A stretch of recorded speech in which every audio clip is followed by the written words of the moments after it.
Our first guest is Giovanni Palazzo. I'm very glad to have Giovanni here on board. I know him since quite a few years. He was one of my favorite, let's say, supervisory board members in my last company. Giovanni is now the CEO of Electrify America and also Electrify Canada. Thank you for having me, and let me also, say hello to all the participants here joining from all around the world. That's exciting. So thanks. Cool. Giovanni, as we can guess by your company name, you're putting a lot of effort into electrifying the US and Canada, right? So where are you standing with this endeavor in North America? What has happened since this glorious call in end of 2018 when your boss basically asked you to become CEO of this company? Of course, with a lot of ambition, with a lot of pressure, and back then with not too many stations already put into the ground. So I guess we are all quite curious to hear on where you're standing right now and what has happened since then over the last 2 years. Exciting journey. Thomas first. You see, that's the only chart actually that we prepared for the show. But I believe it was important, to show you a little bit the magnitude of what Electrify America and the team is doing here, without talking about Canada, of course. So you see here, this chart, I believe it's a little bit dense, but you may have everything you need to really get it. So when we started in 2018, actually the number of sites we had commissioned, so up and running and in operation, was 0. Today we have 470 sites, which is the figure that you see at the bottom of the page on the right side. And most importantly, these are exclusively 150, 350 kilowatt sites, depending if they are on a metro location or on a highway. So we were able to build at an amazing speed here, actually from here in the US. And hey guys, can you hear me? Because I read in a message from PG that actually says it seems it is not getting my audio. Yes, here in the studio we can hear you. Let's look what the rest of the world says, but here it's all bright and clear. Okay, so PG, I believe you need to look at your auto section maybe. But anyway, let me go back here. So I believe, the challenge was really to try to speed up and have the right approach in terms of market strategy to increase the pace. And then we built 1.2 sites per business day in 2019, which was unprecedented actually here in the US, but I would say even worldwide. And the good news is that if you drive an electric car today in the United States, you can travel really cross country almost in every state. Of course, we are not building in Montana, Wyoming, North and South Dakota, because these are the states that in my opinion, will come a little bit later, to the party. But anyway, we have 2 cross-country routes already in place. So actually, you can drive from DC to Los Angeles, from Louisville, Florida, to actually San Diego. And we have an average spacing of about 60 miles. So the spacing is really the distance between the sites, of about 60 miles already today. From one station to another. So almost, every car can afford this, even if you want the first generation of EVs. So that's actually where we stand right now. Giovanni, what would you say? Because what's really interesting about the market setup, if you compare the US to Europe, is that the US is extremely fragmented. The competition is cruel, and you have also a lot of local utility companies participating in the market, whereas in the US, it's about half of a dozen really strong companies competing about EV charging. So what would you say are kind of the core things that you have to know before entering the market? Because I guess not only culture-wise, there are things you should prepare for. What was kind of the aha effect as an Italian entering the US, basically, that you in particular experienced in the first half year? So I like the question very much. So in my opinion, we had the experience and, if you want, also the privilege to try to build up charging stations in every region almost. So we did it in China, we did it in Europe, now in the US. And it really depends on what you want to do. For us, it was really important to have the possibility to scale as an amazing pace. So if you want to scale and if you need to scale, you need to have a very solid let's say, silos strategy. So what I mean, you cannot go to the mom and pops, of course. You need to go to the biggest retailers. You need to go to the biggest malls out there, and you need to find agreements. It may be difficult, to have an agreement with Walmart, with Target, with Summer Properties, with Brixmor. But at the end of the day, that's what helps you, to get the speed. The second challenge is that, again, it depends on the way to market. But if you want to sell the access of your network to the car manufacturer, of course, you need to look for density immediately, and you need to have high power levels. And this was actually what's driving us. And on the other side, if you want to capture the VIO, which are the vehicle in operation, so any car out there, because we are an open network, I believe you need to have an easy access and actually a fair pricing. So if you want to do all this together, any stuff, of course, and you may encounter in big challenges, but I believe we are managing all that. So let me just say, before giving back to you, Thomas, that already today, after 2 years in operations, Electrify America is the largest open network, CCS network in the United States. And of course, we are trying to catch up with Tesla as much as we can, even if they have been doing an amazing job since 7 years already.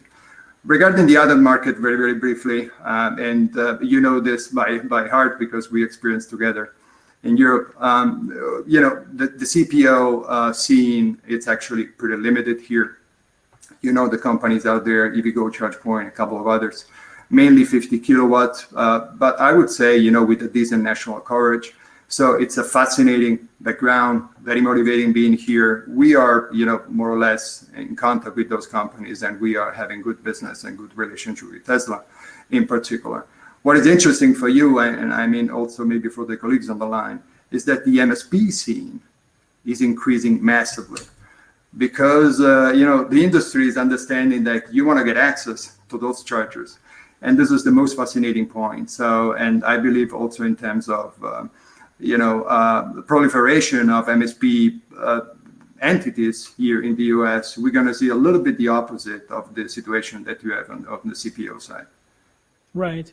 Giovanni, I guess for the ones that are not so familiar with your story or with the story of Electrify America, I guess the founding of the company was quite unique as it was basically related to the Dieselgate money driven by the American government, which basically forced Volkswagen, and my personal thesis is that Volkswagen will be, on the long run, will be very thankful for that, forced the company to invest into charging infrastructure, which is a great idea. I think we should have had the same in Germany and in all over Europe.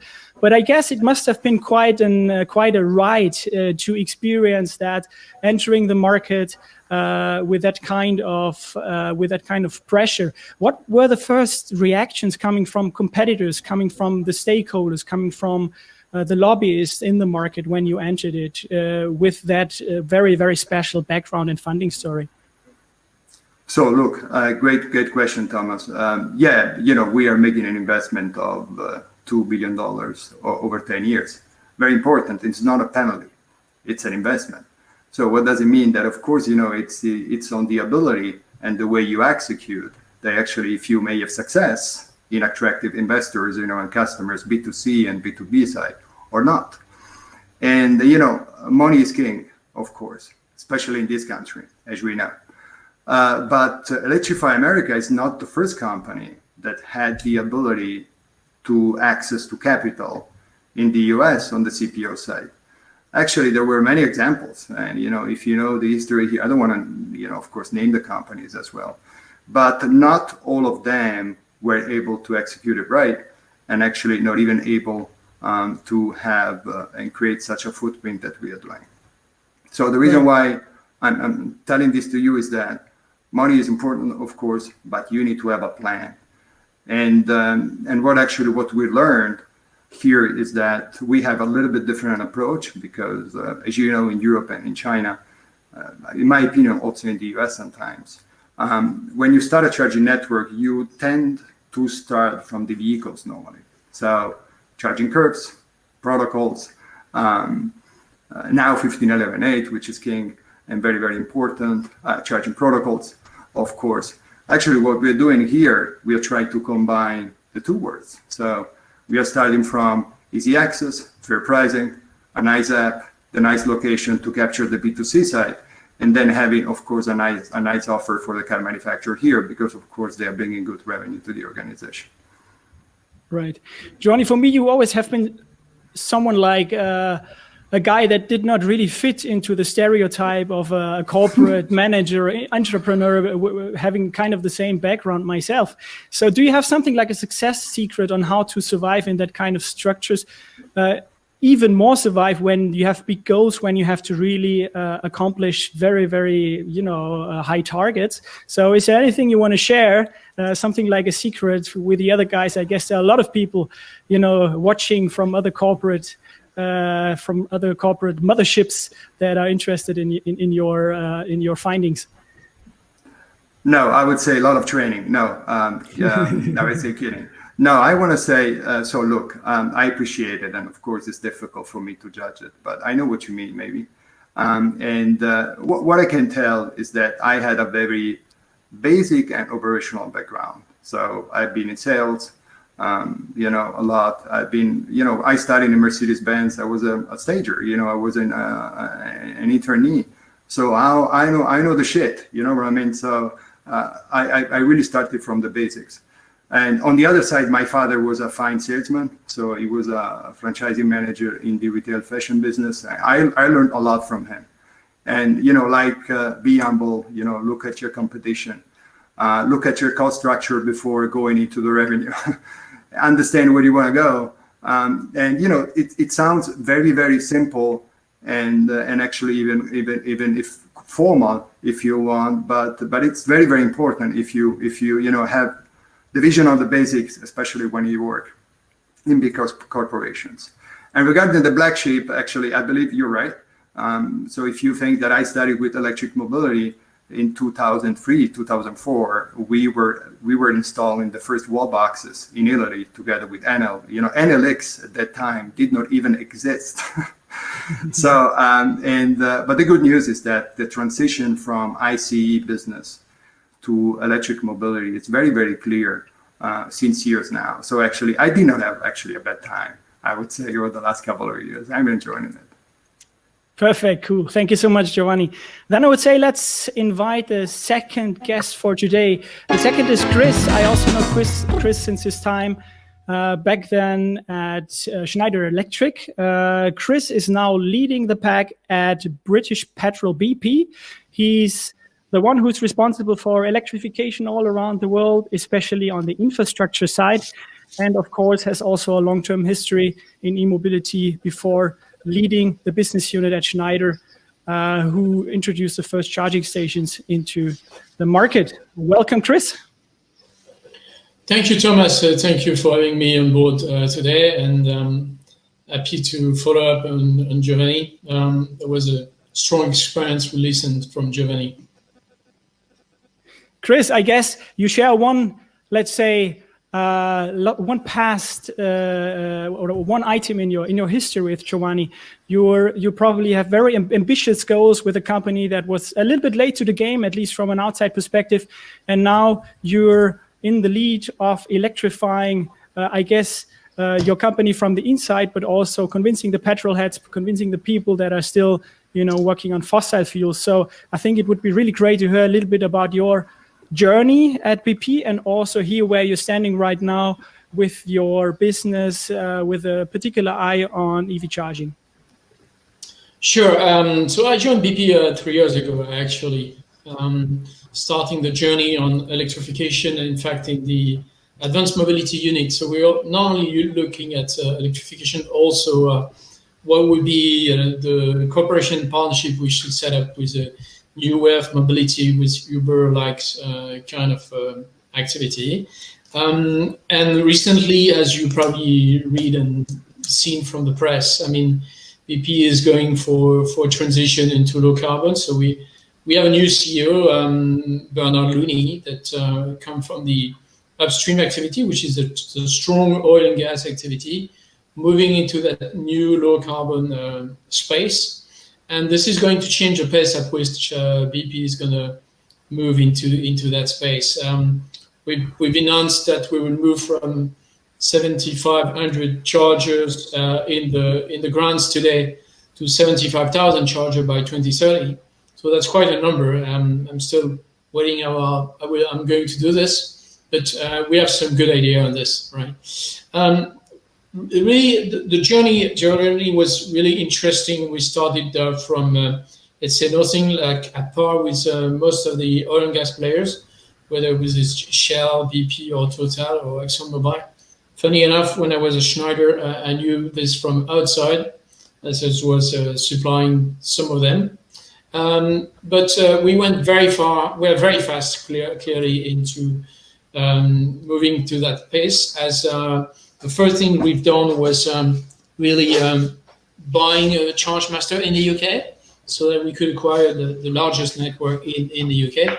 Actually, that was not the first move. The first move was a minority position in FreeWire, which is a small startup based in California. It's worth mentioning it because they now release their new Boost charger, which is a charger that's a UFC charger, fast charging at 60 to 120 kilowatt, but using a battery pack so that you don't need to connect on a big DNO connections to make it work, right? So that was in fact the first move. There was a small move at that time. The big one was really back in 2018 when we did the acquisition of ChargeMaster.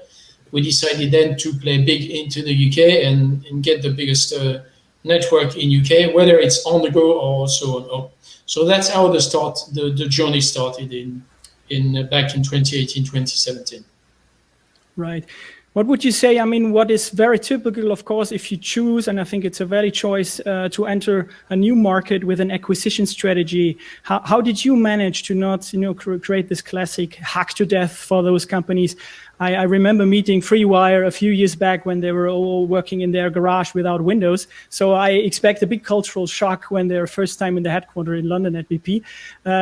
What was your idea on how to integrate those companies? I think the same applies for ChargeMaster as really a company that started from scratch.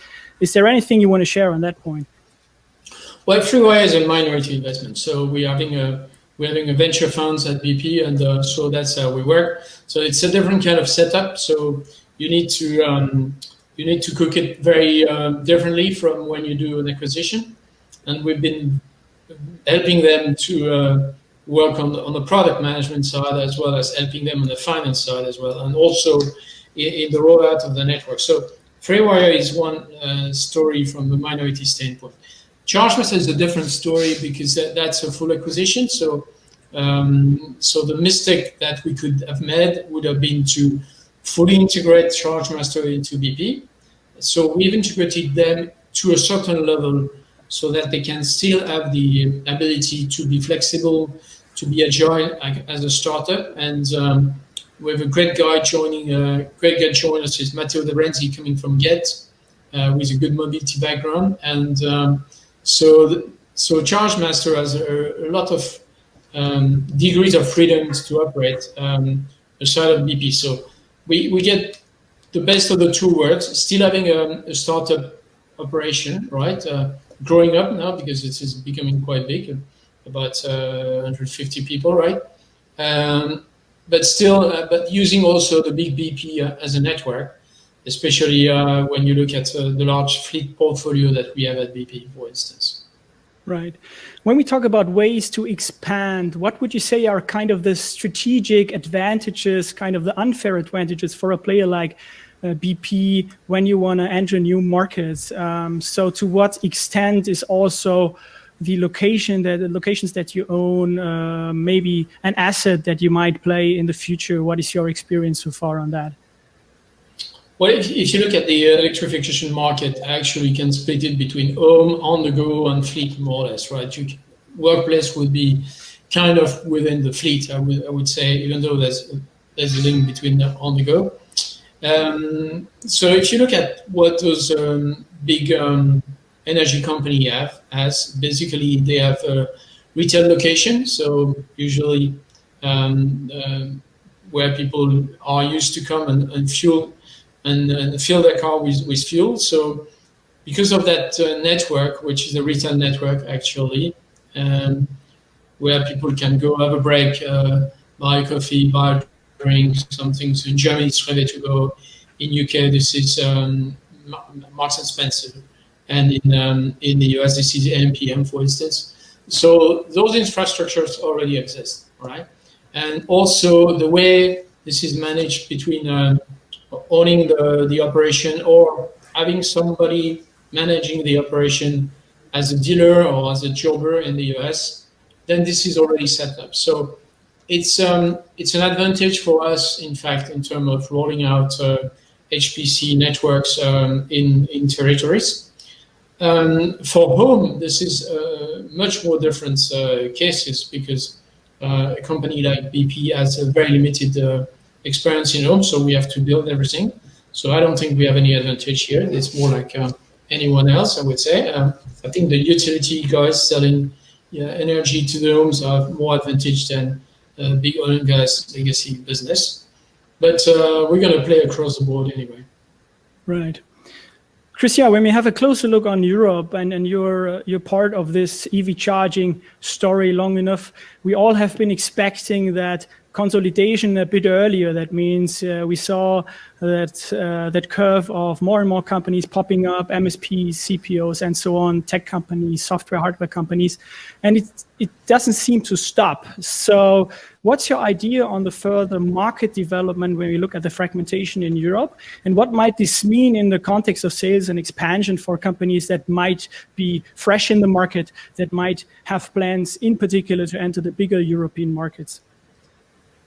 So I think this is just the beginning of the story, right? If you look at the market penetration from EV compared to ICE, we're still talking about 2%, I would say. Of course, some of the countries are more than this. I mean, the last month in UK and France and Germany was like 9% penetration.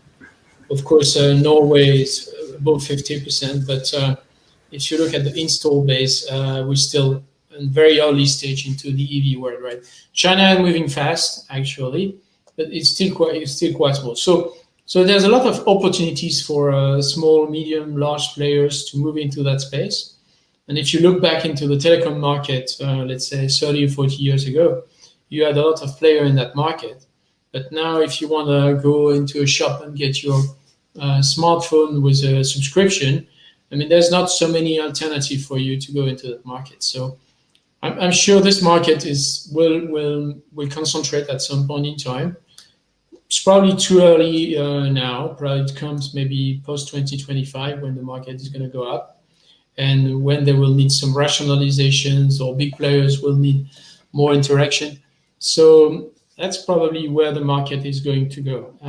Having said that, it's pretty much linked also to how the utility market is regulated or not regulated, how it is split, and going from one country to another, the situation might be different. So you may have some consolidation faster in some market than in the other one because of that regulation or because of the way the utility council deliver the electricity to the customer. The good example is Germany with Stadtwerke, obviously, where you have so many Stadtwerke, right? So maybe a graduation of different way of consolidating that market in the future. All right. Thanks, Chris. I think it's time to then hook up our third speaker. That's Peter Bading. Welcome, Peter. Peter is the co-founder and managing partner at Greenway. For those of you who don't know Greenway is one of the leading players, maybe the leading player in Central Eastern Europe, a classic CPO, if you want to say so. Peter is leading the activities of the company and has co-founded the company in 2011. So we are very close to celebrating the first decade of Greenway, and it must have been quite a ride founding an EV charging company in Eastern Europe about 10 years back. So Peter, first, a warm welcome to you. I'm quite curious to hear what has changed since you founded the company already 10 years back. Hi, Thomas. Hi, everybody. Thank you for having me today. Wow, changed a lot. I just have a look on some statistics today before we start this webcast, and actually, this is fascinating. In 2011, when we started the company back in Slovakia, it was 20 electric vehicles in the country, 20. Now it's about 2,000. So 100 times more. When we entered the Polish market in 2016, basically, there was a 600 electric vehicles. Now it's about 7,200, so basically 10 times more. So you can imagine that the market is changing significantly. Also, yeah, one of the things which we are still struggling is that the number of EVs in this market is not on the level which we would like to have them. But on the other side, this changing environment significantly. When we were starting our operation in Poland, which is at the moment our main market, obviously because of the size, it's 37 million people and 20 million vehicles.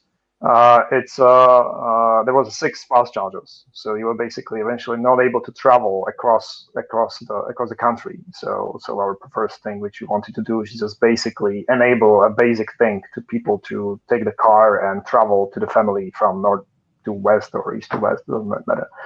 So that was the first thing which we did, and took us like 1.5 to 2 years to make it happen. So yeah, so things are changing significantly. But on the other side, I think the basic nature, demand for cars, demand for new mobility is the same and everywhere in the world. It's very strong. Right. Peter, you started your business in Slovakia, and I think then you had a look at your neighbor countries a few years back. So what was your experience when you first made the decision? How did it feel to make it? And finally, what were the first obstacles that you had to overcome when entering new markets? Well, I realized quite quickly that first, the complexity of this business. So not all of people from outside really see, behind the scene and see the complexity of this business as a CPO or EMP. And we are CPO and actually as well as an EMP. And I realized one thing, that the size matter very much, and Slovakia is a relatively small country, 5 million people. I told you that the low number of EVs at that time, and still. So therefore, it was very clear that if we want to be successful in the long run, then we need to have a very ambitious and bold plan, which covers not only the small country but much more. And this is actually still in our minds to cover basically everything from the Baltic down to the Adriatic. So our customers can really one day travel across our network from north to the south. And we understand as well there is a significant difference in many things between the Central and Eastern European countries and, let's say, Germany and Western European countries. So therefore, we define our playground, and we know that, okay, if we want to do and if we want to grow, if we want to sustain in the long run, we need to grow.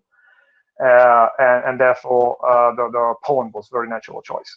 It's by far the largest market on this, and where you can achieve the economies of scale fastest. And it was our neighbor on the north, and that was for us a very natural choice to go there, and it's proven to be very right. Actually, I'm really fascinating from this market. And actually now, still at this moment, I'm in Poland. Right. Peter, talking about sales and business development, I was always trying to tell my colleagues in sales that we have to preserve a certain level of naivety to enter new markets, because otherwise the pressure might kill you, right?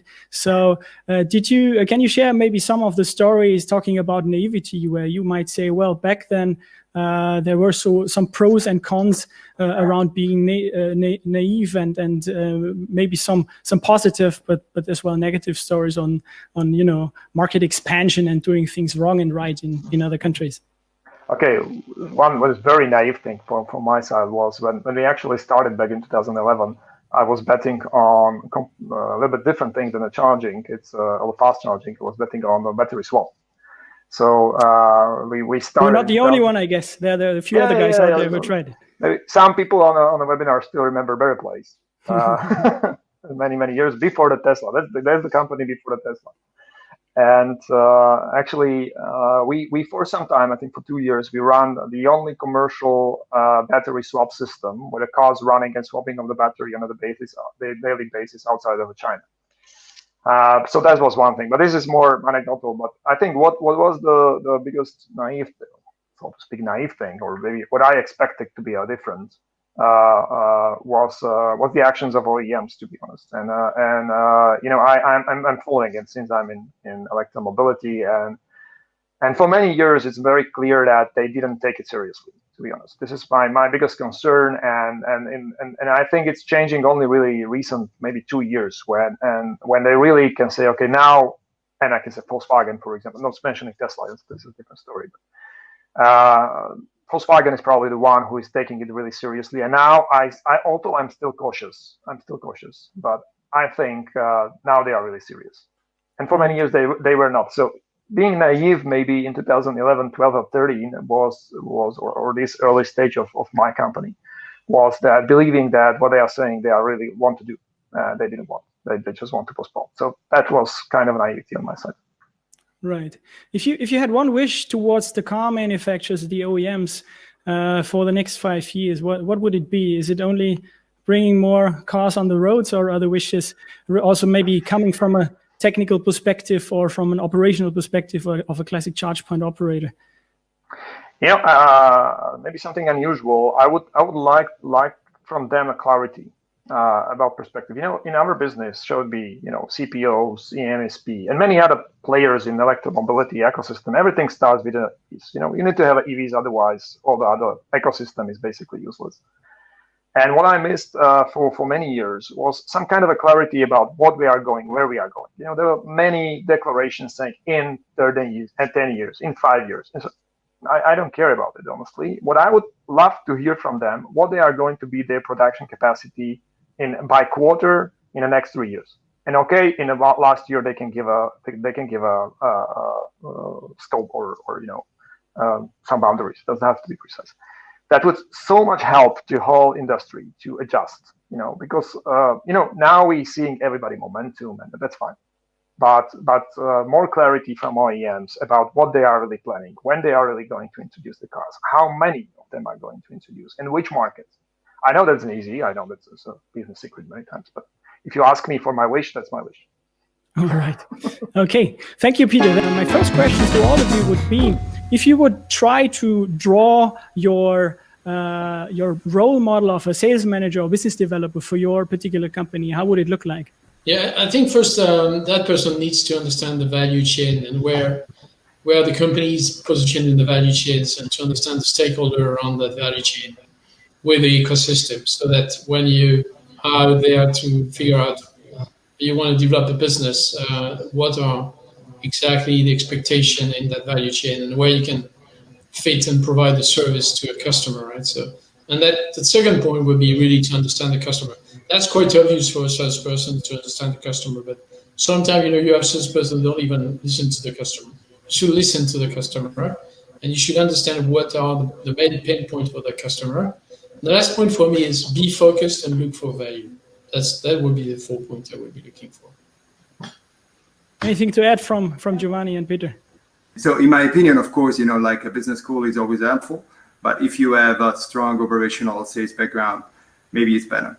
And on the soft skill side, I believe that Christian got it already, but in my opinion, like, empathy, patience, of course, respect for the people, and of course, knowing by your competition. So that's in my opinion what actually it needs to be, and actually what I'm looking for. I have a view that this business model and things around charging can be very simple and can be quite complex. Actually, building the first charger is usually very simple, but building really something workable solution, for example, for the company, for the employees, which are scalable, it's a complex thing. So I think that the best business developer basically hear the customer, and is able to translate this complex system into the simple solution from the perspective of a customer, which then simply works. And the customer needs to believe and needs to get the message that, okay, this is complex, this is complicated, but don't worry, we will make it. We'll make it in a way that it will work for you. It will be scalable. It will be future proof. So this kind of expertise and some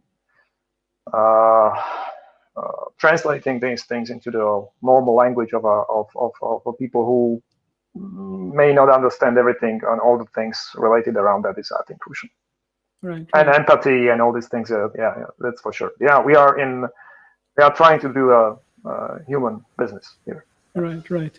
Talking about human business in our current work as strategy consultants, one of the phrases that we hear, and I think the market is still dominated by that notion, is that sales business in EV charging is a people's business only. That means, in the first place, it's about having the right, if you want to have a bad term, door gate brigades, and doing one-to-one sales business, traveling around the world, convincing people. From my point of view, I think the digital part should not be underestimated. We have seen companies like Tesla that have proven that even very expensive things like cars can be booked online, can be purchased online. So what is your idea? What might be the role of digital sales channels also for your core business for EV charging? If you want to sell a charger to the home and one single charger somewhere, or as I said, first charger is very simple usually, and therefore I think it's okay to sell it via even via internet or web shop, whatever. But then what I see from my experience is that actually it's becoming very complex if you think for the future, and therefore this kind of a human relationship and expert relationship is sometimes very important. To me, at least here in the US, the digital component is what can really drive your success or not. So I am referring mainly to two things. So think about the way you access to the charger. Normally, if you have a fully functional app, working, easy to use, we are seeing right now that 70% plus of our sessions have been currently activating using the app. All the rest actually is credit card. You know that we have credit card readers at every single chargers. And of course, we want to bring this number up because we think that a digital access is absolutely king. Second, I would say, if you look at it from a pure technical and operational perspective, especially for us, that we are operating a network which is really high fast.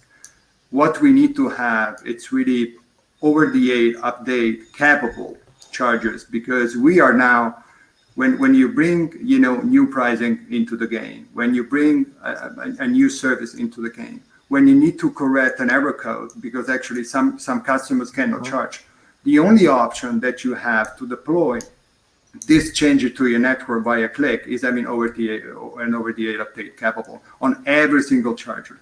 So we have been in big problems and challenges sometimes because we had, especially in some cases, we did not have this OTA capability. So the kind of operational burden that you get when this happens is because you need to go and visit every single site and make every single change on the individual charger. And you can imagine actually this is raising up and bringing down your costs in a way that very likely, if you look at the session economics of the single site, maybe you can never recover for that year. So in my opinion, digital, it's really important. And the last point I want to touch without, especially in COVID-19 situation and framework, think about, what's happening out there also, with how do you market yourself as a company, the way you do business in terms of marketing channels. Actually, for us, we launch a new campaign. It's Hello Freedom. You can look at that on internet. We are going 100% digital also in terms of digital and marketing spend, because we must be able to actually deactivate some market in case we see, the COVID-19 spiking, for instance. So we need really to adapt on the market in a way that you have no chances to do using traditional channels. Looking a little bit into the future, if we think about 2025, any ideas on where the business will drive? Will AC survive also in public charging? Will it be more something for the commercial and private sector? Or won't we maybe even need the charger at home anymore in the future and have something that's quite similar to what we know nowadays from normal fuel stations? Well, Thomas, I can comment a bit on this. I think we should not trust too much the forecast, because it's not the first time we will see the forecast were wrong in that market, right? So we need to be very careful. I think we also need to get ready for dramatic changes in technology. And I think this is just the beginning, right? So, and to answer to your specific question, whether it's going to be AC, DC, I think all be driven by, most of it will be driven by the car OEMs, right? And then how to best position to face into the market in the future. I think also, like Giovanni said, I mean, you need to really focus on your value chain and look at your customer first. When you look at your customer and deliver the service to the customer, then you'll find the right technology to move forward and the offer to the customer. So I would take the other way around. I would look at the customer before looking at the technology, even though technology will have a big impact. Guys, I have a question for you that might sound stupid at first sight. So how would you describe your business and the core metrics and how it works when talking to your relatives and maybe your grandmother? So if I can, Peter and Christian, if you let me in, because this happened to me, this happens to me, sometimes even with my mother, if I would say not only with my grandmother. And actually, what I tell them, it's that, we are trying to build the next gas station here in the United States. The problem is that with the next question, because you said, so you, Giovanni, are selling gas. and of course, not properly. I would say the good news is that I have a daughter, Victoria. She is 5 years old. She totally gets it.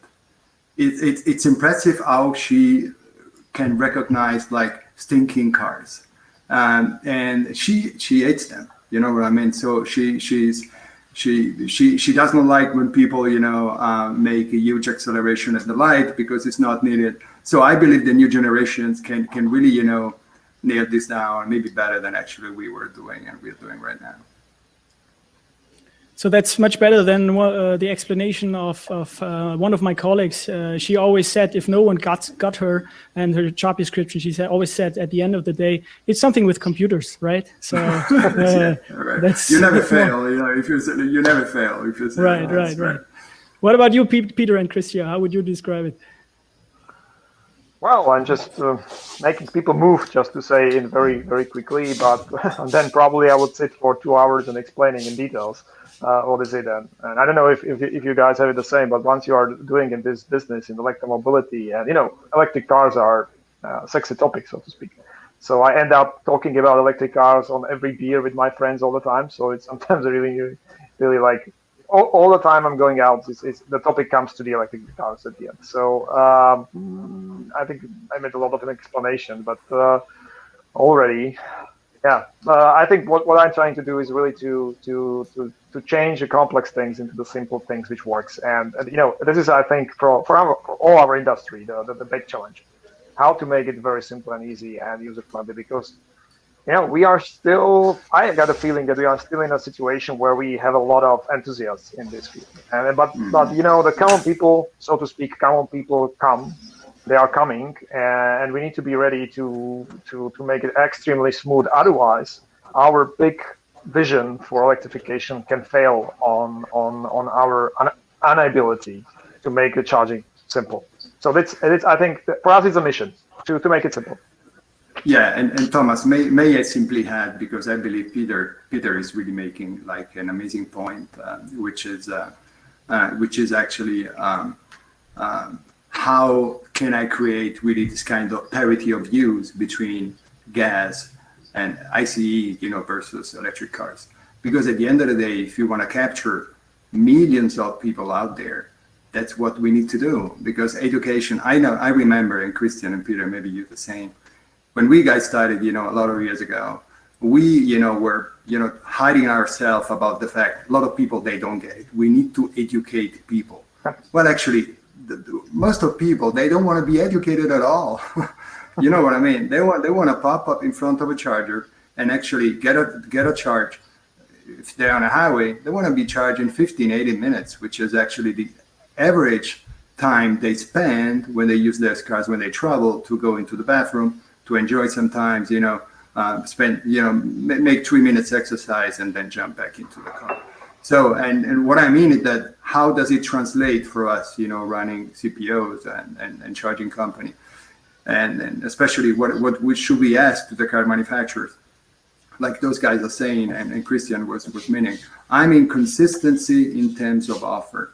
So, of course, it's difficult to go 800 volt on volume. But actually, if you want to really have people jumping on the cars, you need to have very quick charging times. And for us on the network side, and this is my last sentence, especially for us, we are operating CCS network. Actually, I believe 15.11.8 will be really, the last mile to really reach the same seamless experience that Tesla is having on their side. So you simply plug in all the magic absence, authentication, activation of the session, the whole session, the end of the session, then the billing. Very, very simple via the cable. You don't even need an app. So that's actually the last frontier, and we are trying to execute that as much as we can. All right. Chris, anything to add, or are you also doing something with computers? If I wanted to explain that to my grandmother, unfortunately she passed away, but she was from the past century, right? In fact, the 19th century, right? Okay, I'm older than you guys. I think I would tell her that we are building the new railway infrastructure, basically, because this is a leapfrog of the ecosystem, actually. Especially in the US, I mean, you probably can compare yourself, Giovanni, from Wells Fargo coming from the horse cart to in fact building the railway going east to west. When you look at your network, it looks like it's a railway. Yeah, sort of. You're right. All right, guys, let's stick to this topic. I find it interesting. Maybe a little story from my current work. We are quite active as a strategy advisors, helping companies to raise money from financial investors, from strategic investors. And for me, the core issue in that endeavor is to convince people to provide the right financing for business units and companies that are new to the business. That means I always compare it to the situation. If you want to have a good conversation with the CEO of a big car manufacturer about the combustion engine powertrain, it's really easy because those guys are really, and I mean it in a positive way, they're really cracks, they're petrol heads, they know about technology, as at least the good ones. It's not, let's say, not at least a usual case, both for strategic investors and for VCs and corporate VCs, to have that kind of conversations yet. So I guess you are familiar raising money for your business unit in the big companies, but also for a startup like Peter's company. So any advice on that? What can you do right? Is there something like a silver bullet for convincing investors in that context of EV charging? I think, yeah, you're right. We are probably from a very different perspective here and can touch this. On our side, yeah, it is a journey. It was like we need to make sure that basically are properly financed. And we went through several stages recently. We got a loan from European Investment Bank, so it was again completely different things. How to talk with bankers and convince them for financing, and it was really tough. Now the story in the whole world of the CPOs is the infrastructure investors, long-term infrastructure investors going into the business, and you need to adopt your bundle and build up your company, able to make them space and make them make from you an investable company where basically they are able to provide a long-term financing. So that's what we focus at the moment. In the same time, you need to convince them that you are the one who are able to manage the infrastructure well. So all the IT system, processes, everything is done. So I don't know if there is a single silver bullet thing to convince. It depends really on the type of the company you are. And you know, Thomas, very well that there are myriads of types of the companies in our segment, different focus, pure IT, pure operational, someone asset heavy, someone asset not having so many assets. So probably there is no one single answer, and at least from my view, you need to adopt. You need to even adopt across the life of the company. It's changing, it's changing as well with the industry. The industry as such, EV charging industry is maturing, is changing dramatically. It's a totally different industry as I know it 5 years ago. So you need to be able to adopt in this. Right. Anything to add, Giovanni? You have the money already. You're not borrowing with fundraising. Yeah, partially true, because at the end of the day, if you want to have positive station economics, you need to drive utilizations. And believe me, if I only have VW cars charging at our network, there is no good station economics. So in my opinion, the big challenge that we have is that, of course, you are well funded, like other companies. But in my opinion, you really need to have, let's say, a solid story and some action and traction in place to show your density in order to attract even more for us, car manufacturers that actually are normally making business against your founder. So I believe we really have a tougher story. And believe me, when we talk to car manufacturer, only sometimes the VW topic pops up. So they totally understand that if Electrify America is not run and operated as a normal CPO company, having its chance on the space, we have no chance of success because we do not have the ability actually to run the organization without being profitable on the long run. And then guys, don't forget that at the end of the day, this is a 10 years investment. And at the end of the investment, your investor wants to know if you created value or not. So believe me, it's not a big difference if you have one investor only for specific reasons, or if you have other investors at the end of the day which are funding the organization. At the end of the day, we are driven by results exactly by anyone here and in the space. Right. Chris, I happen to realize that in particular in the corporate context, normally it always goes in waves. That means there are some down times where internally people and decision makers don't think too much about the topic, and it's not, let's say, en vogue. It's not the popular thing to talk about, and probably also not the popular thing to invest into. But what's your experience at BP so far, somehow smoothening those waves to still have the financing? And I guess you have to have massive financing power if you're a supranational company in EV charging. Anything you can add to the conversation on that one? Well, I think linked to what was said before, it's not because BP may seem to be a rich company, even though 2020 is probably the worst year for the past probably 20 years for the oil and gas company. Every time we move and make a proposal, we go to the board and get the approval, and that approval is based on economics, and we're gonna make the money in the future. So there's no free money as such. So whether you're a startup or whether you are working for a large company like Volkswagen or BP, you have to prove that you have to make it happen. So I think the lessons from us that was really clear was, especially in a large corporation like that, is to be really clear on the strategy. Have a strategic framework before you go and talk to the top of the house, right? Then really define your winning concept with your consumer. Figure out what is your strategy key point with the existing business that you have. Or if you don't have one, you should have a reason why you should do it. Get into some market validation. So that's why POC, proof of concept, makes sense. And see how this is going to scale up, right? If you can cross all this one, I think you can go and talk to the top of the house at BP and say, okay, this is what we propose to do. Do you agree we should do it? As an example, it proves to work because we've done that BP Chargemaster deal. We've also made a joint venture with Didi in China. That joint venture is called Jiaoju. So we've already set up a few charging hubs in China. So there are like 20 to 40 charging station, HPC charging station in China, and with a good demand aggregation that raised the utilization rate, which was Germany's point before, right? We need a big utilization rates to get the investment back.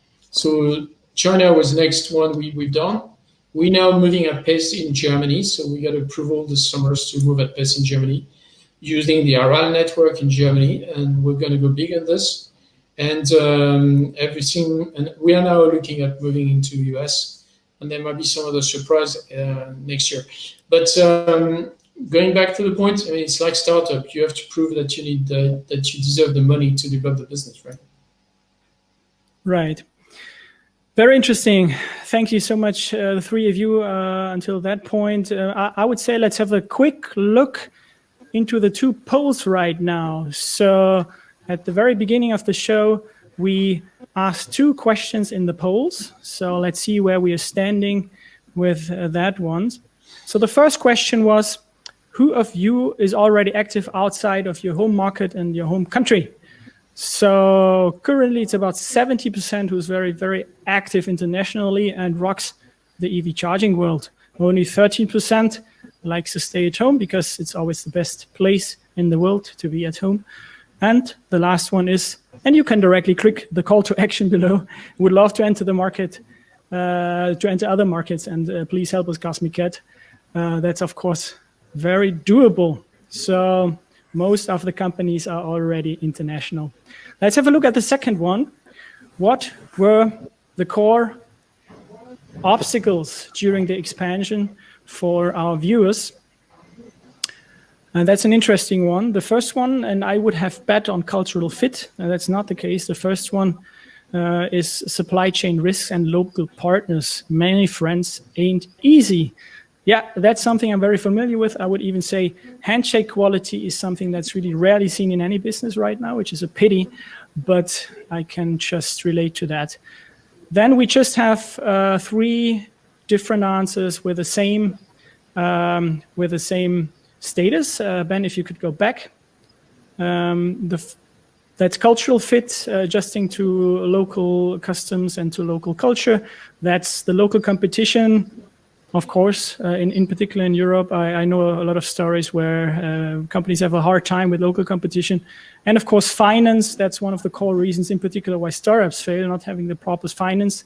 And the air to breathe, that's the second popular answer. And the last one, that's compliance. So bureaucracy and artificial barriers. That's the current status. We'll have a later look on this again at the end of the show, but this is where we are standing right now. Now I would like to have a look if someone was courageous enough to become part of the show. That means that is currently a viewer and now wants to become a speaker. This is not the case currently. So you still have some time, guys. Again, I'm going to explain the rules for you. Last time it worked out really, really well. So you can do 2 things right now if you click at Ask a Questions down below. One is you can ask a question, and so far there's only 1 question. I think last time we had 40 to 50 questions, so there's still room to improvement. And the second one is you can apply to become a speaker. Then we will see you live as we currently see Giovanni, Peter, and Christian. But there's one first question, so we directly jump into that one. And this is Chinese car manufacturers NIO implemented battery swapping. A deal is in place with CATL already, one of the biggest battery manufacturers. Also ambitious to enter into Europe market by end of 2021. Will this variable affect expansion strategies? What do you think, guys? Is this something to take care in the next years, or is it just another better place story? I think China is a different case, actually. So first, there's a plan at a government level.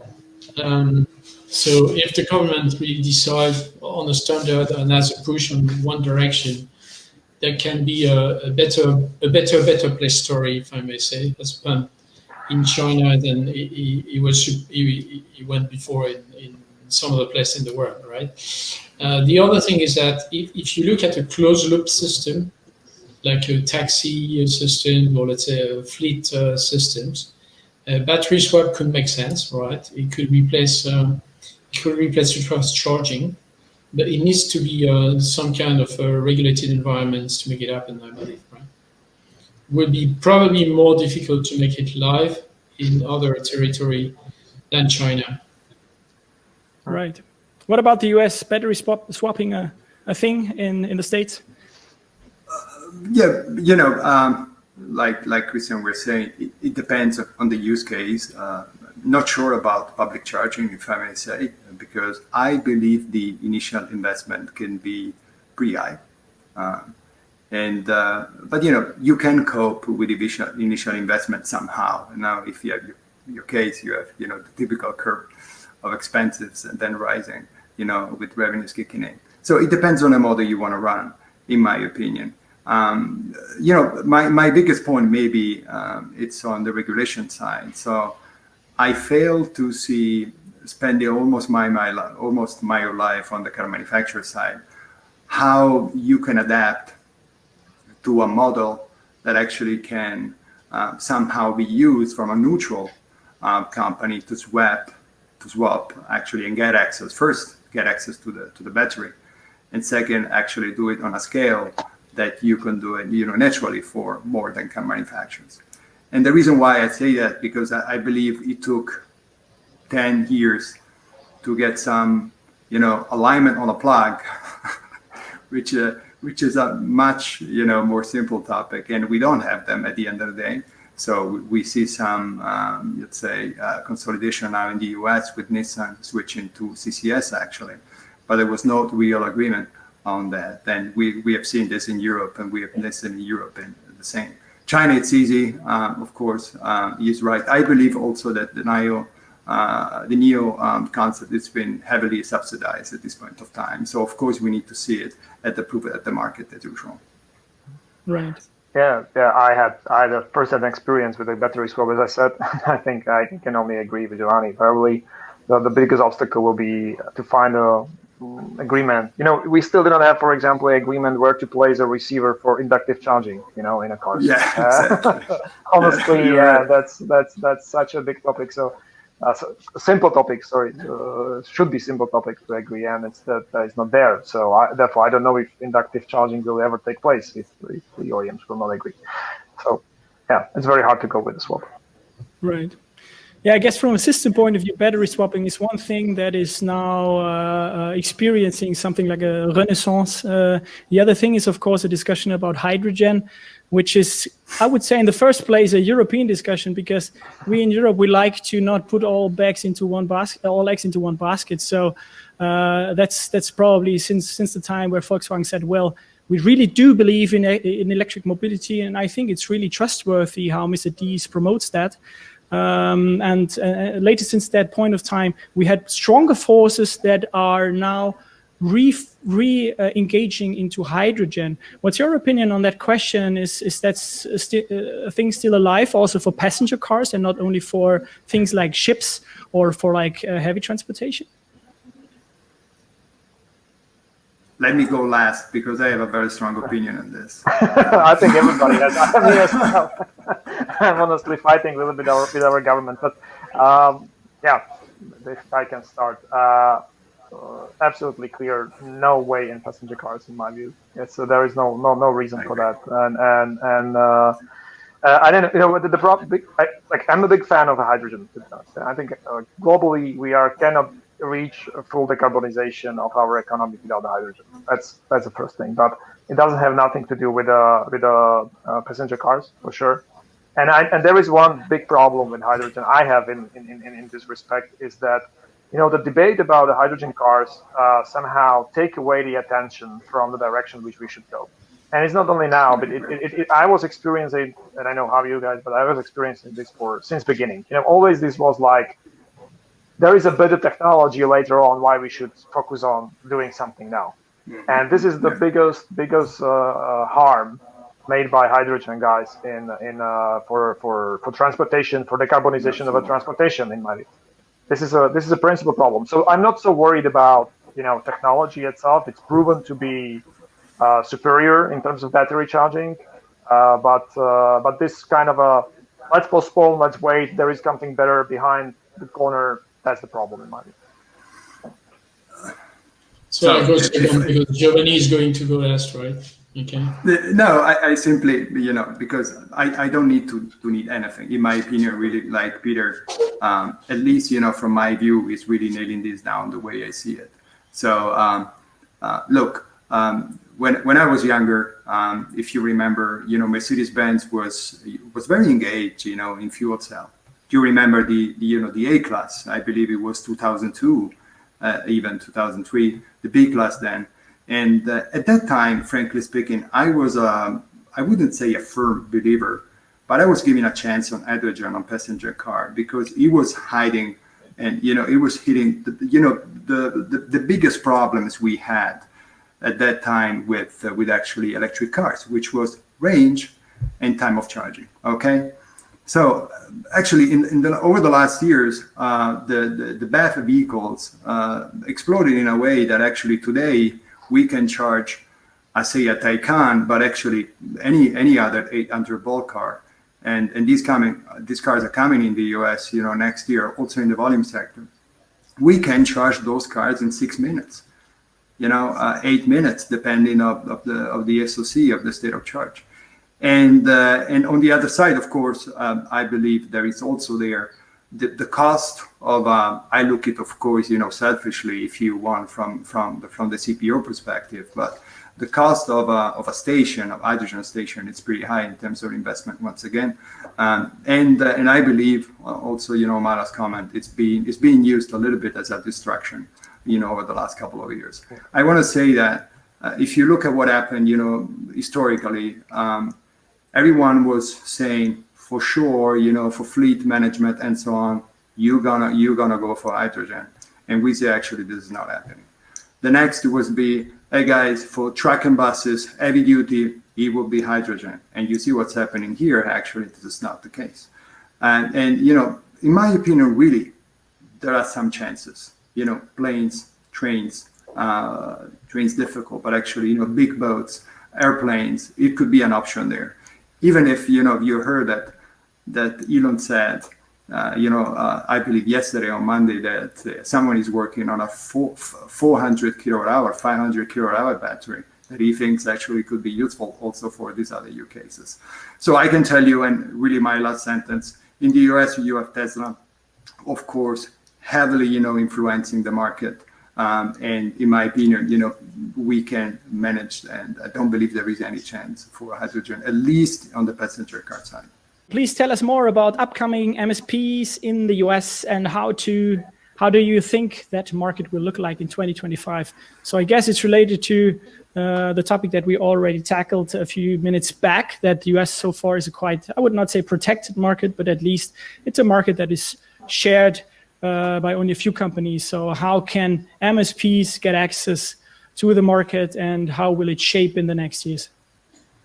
I believe because maybe, it's one of the qualities of the US market, the fact that you have a very consolidated number of CPOs, if you want, facilitates, the identification of the need of an MSP if you want to somehow access to their network, right?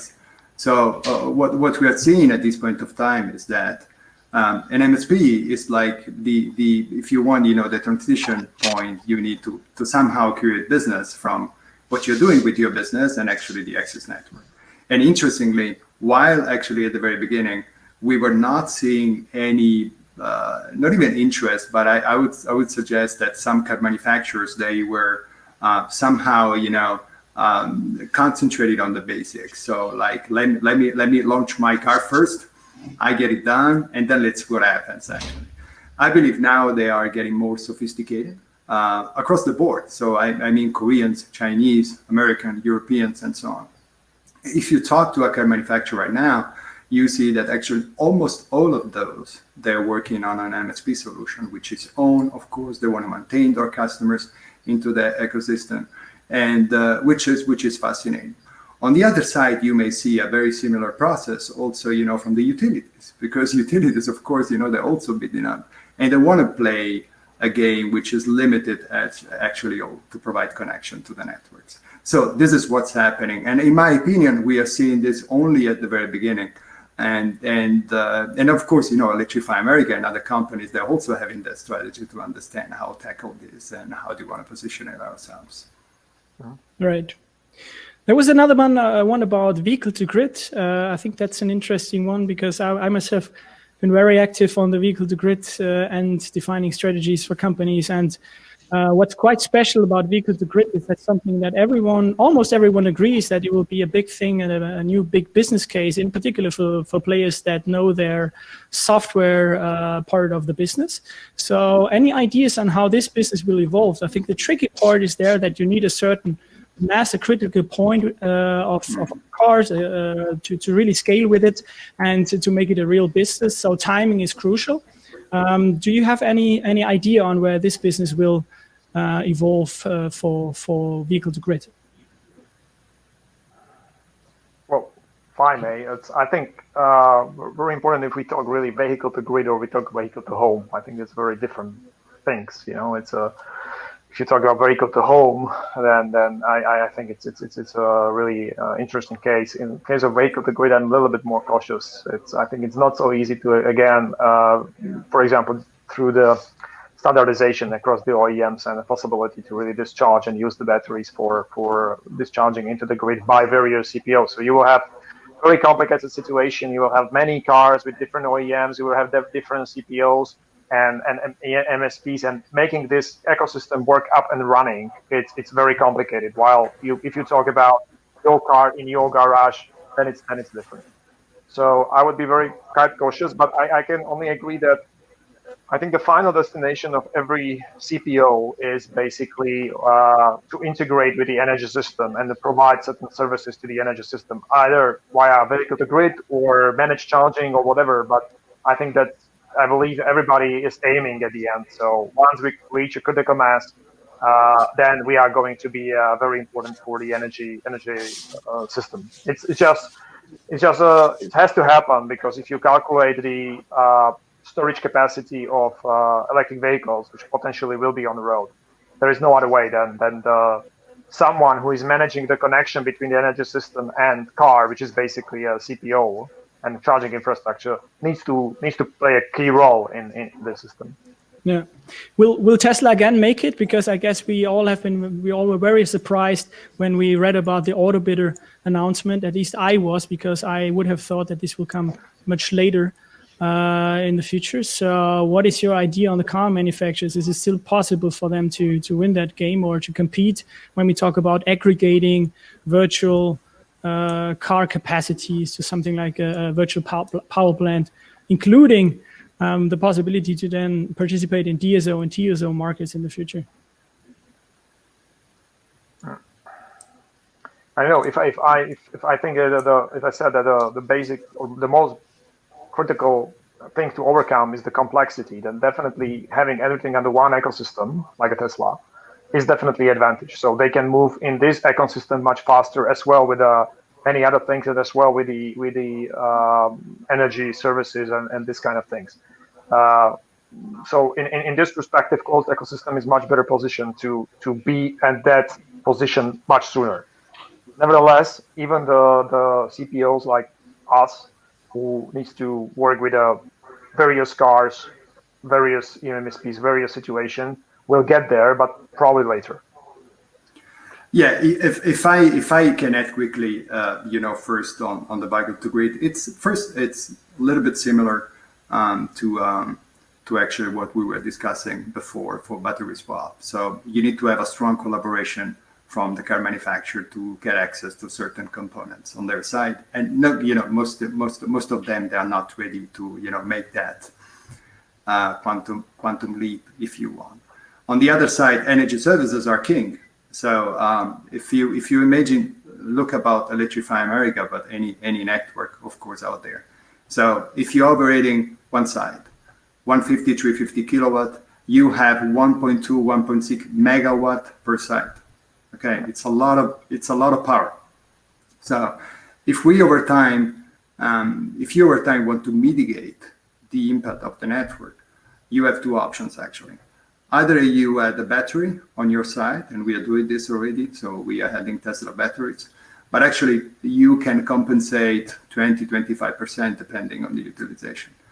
And the second possibilities you have is to have energy services like load balancing and others. So including over time vehicle to grid. The last point from my side, it's really how the market evolves and what is the kind of regulatory push that we get from the states here. Look at California here. So very unstable markets now. Wildfires going on like actually every year. And you still have an amazing number of power outages out there, and blackouts. That, of course, a sort of vehicle to grid could help a lot, and even a vehicle to home, like Peter was saying, because it would give you literally the possibility to use 100 kilowatt hour you have in your battery to actually power your house. So I believe, in my humble opinion, energy services are really an extreme important component to decide if electric mobility will have a sustainable future over time. Right. Thank you so much, guys. We're at over 90 minutes now, so I'm really, really thankful to have you here on board. It was a pleasure talking to you over the last more than 1 hour. Thank you to Giovanni in the US. Thanks to Peter currently in Poland, and thanks to Christian. I think you're currently in France still, right? Yes, I am. Right, and thanks to France, Christian. Still locked down because of quarantine in UK, right? All right.